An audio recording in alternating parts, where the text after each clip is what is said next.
প্রবাসীদের জন্য অনেক সুন্দর সুন্দর গল্প সবাই বিগত সময়ে করেছে। নিক্সন চৌধুরীর কথা মনে আছে যে প্রবাসীদের জন্য এত হাক ডাক। নিক্সন চৌধুরীকে আমরা চিনলাম কিভাবে? প্রবাসীদের নিয়ে কথা বলছিল শেষে, পরে নিক্সন চৌধুরী প্রবাসীদের ফোন আর ধরে না। কেউ মারা গেলে লাশ টাশ বিষয়ে মালয়েশিয়া থেকে আমাদের মনে আছে সেটা। তো ওই রকমই সবাই প্রবাসীদের বিষয়ে কথা বলে। এখন প্রবাসীদের বিষয়ে আপনি আসলেই কিছু করতে চান কি না এটা আপনার ইচ্ছার উপর নির্ভর করছে। গল্প বাদ, সবচেয়ে গরিব প্রবাসী যে সবচেয়ে কম ইনকাম করে যে প্রবাসী ভাই, তারও 2টা মোবাইল আছে। উনি যখন দেশে আসবে ওই 2টা মোবাইল তো নিয়ে আসবে।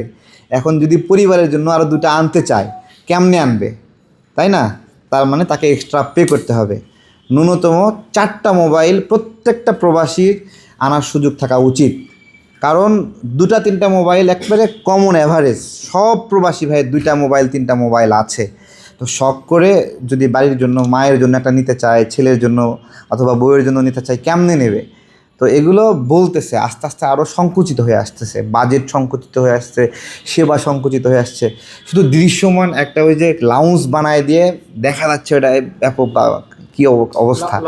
ঠিক আছে, ওই তো সেটা প্রবাসীরাকে বসতে আসে, এখানে আসে না। যাওয়া আসার পথে এটা যেন স্মুথ হয়, এইটাই হলো মূল বিষয়। সেই স্মুথনেস কতটুকু হলো, হয়রানি কতটুকু কমলো, সেটা হলো আমার বিষয়। আপনি বলতেছেন যে 4টা মোবাইলের সুযোগ দিলে আপনার প্রবাসীরা বা ওই যে লাগেজ পার্টি আছে না, যারা যাওয়া আসির ব্যবসা করে, হ্যাঁ 4টা মোবাইল নিয়ে আসবে, ব্যবসা করবে, এইরকম একটা বিষয়। তা আপনি একটা কাজ করেন, যাদের বিএমইটি কার্ড আছে তারা দেখা যায় তো যে 10 বছর কাজ করছে, 5 বছর কাজ করছে, 3 বছর কাজ করছে, মানে বিদেশে কাজ করতেছে, এরকম প্রবাসী দেখে তাদের জন্য ন্যূনতম 4টা মোবাইল আনার সুযোগ থাকা উচিত, যাতে আসার সময় তারা পরিবারের জন্য নিয়ে আসতে পারে। এছাড়া এমনি মুখে মুখে বলা এই সুবিধা দিবে, এগুলো ফাও। ঠিক আছে, প্রবাসীরা আসবে 2টা শখ করে মোবাইল নিয়ে আসবে, তার উপরও করের বোঝা বোঝাইতে হবে, এইটা আমরা সাপোর্ট করি না।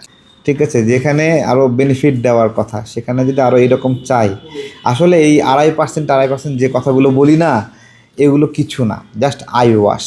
ঠিক আছে, আপনার যখন 2.5% দিচ্ছে তখন কি করছে, ওই রেটটা একটু ওইটুকু কমায় দিচ্ছে। যখন 5% করতেছে ওইটা রেটটা ওইটুকু কমায় দিচ্ছে। হ্যাঁ, প্রবাসীরা স্মুথভাবে টাকা পাঠানোর জন্য একটা বন্দোবস্ত চাই। হ্যাঁ, এটা হলো পার্থক্যটা কোন জায়গায় হয়, যে টাকা বৈধ উপায়ে পাঠাচ্ছে, সমস্যা হলো তার চেয়ে হুন্ডিটা রেট বেশি হয় কিনা। তাই না? হুন্ডিতে যাচ্ছে কেন? কারণ সে ওখান থেকে একটু বেশি বেনিফিট পায়। আমার কথা হলো হুন্ডি ওরা যে রেটটা দিতে পারে সেই রেটটা ব্যাংক কেন দিতে পারে না, বৈধভাবে দিতে পারে না? এইখানে ওই প্রণোদনা লাগবে না, এক্স্যাক্টলি অ্যাকচুয়াল যে রেট পাই আমরা প্রবাসীরা, যে রেটটা পাচ্ছে, এই সেম টাকাটা যখন আমরা বিদেশে কোনো কিছু কিনতে পাঠাচ্ছি তখন এই রেটটা বেশি কেন? এত ডিফারেন্স কেন? এই ডিফারেন্সটা খায় কে? তাই না? এই যে ডিফারেন্স, এই ডিফারেন্সের কারণেই কিন্তু হুন্ডির উপর নির্ভরশীল হচ্ছে। প্রবাসীদের জন্য কিছু করার সুযোগ থাকলে এখনই সুযোগ ছিল।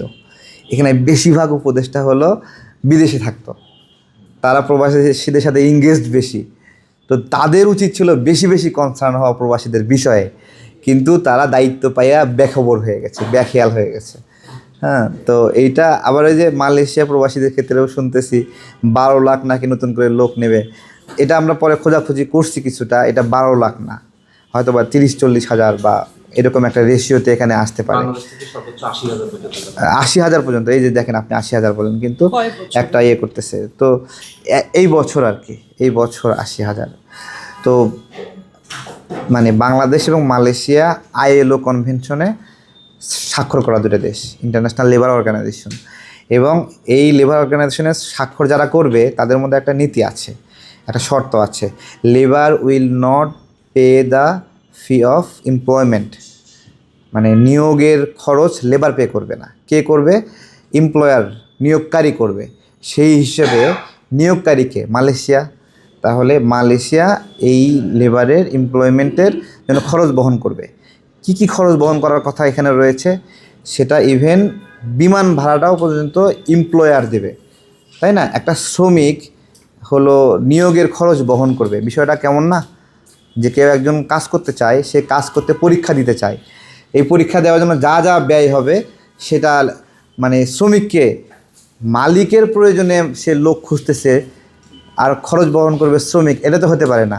ওই লেবার আইএলও কনভেনশন অনুযায়ী এটা নিয়ম আছে। সেই অনুযায়ী গত শেখ হাসিনার সরকারের সময়ে বলা হয়েছিল যে ৭৮,৯০০ টাকা লাগবে, তাই না? তা আমরা বলছিলাম এটা কেন লাগবে, তখন বলছিল বিমান ভাড়া, পাসপোর্ট করতে বিভিন্ন বিষয় দেখাইছিল, ঠিক আছে।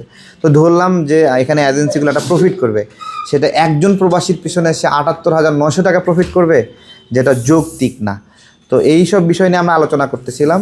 তো এটা তো শেখ হাসিনার সময়ের আলোচনা, ওইখানে শেখ রেহানা নাকি খাইতো, জয় নাকি খাইতো, সালমান এফ রহমান, লোটাস কামাল তারা নাকি ভাগ নিত। এখন আমার প্রশ্ন হলো, এখন ভাগটা কে নিচ্ছে, তাই না? তো এখনও এরকম ব্যয় হচ্ছে কেন? সৌদি আরবে আমরা শুনছিলাম যে ১,৫৬,০০০ টাকা ব্যয় হবে, একবারে বৈধ হবে। এই ব্যয়টা কিসের? এই ব্যয়টা আপনার ওখানে যাওয়ার ভিসা প্রসেসিং করা, তারপরে যারা ব্যবসা করতেছে তাদের প্রফিট সব মিলাই দেখাইছিল যে এর চেয়ে বেশি নেওয়া যাবে না।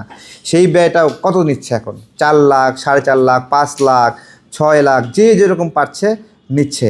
তো আমার প্রশ্ন হলো যে আমরা যখন খারাপ সরকার থাকে তখন সেগুলো সুন্দরভাবে হয় না, তারা কমিশন খায়, তারা দুর্বৃত্ত, এই তো। কিন্তু এখন তো ফেরেশতারা বসছে, তাই না? সেই ফেরেশতারা এটা তারা নিজেরাও এখন শয়তান হওয়ার চিন্তা করতেছে, নাকি তারা জানে না এগুলো, তাদের নিয়ন্ত্রণ করার ইচ্ছা নাই? এটা আমাদের জিজ্ঞাসা আর কি।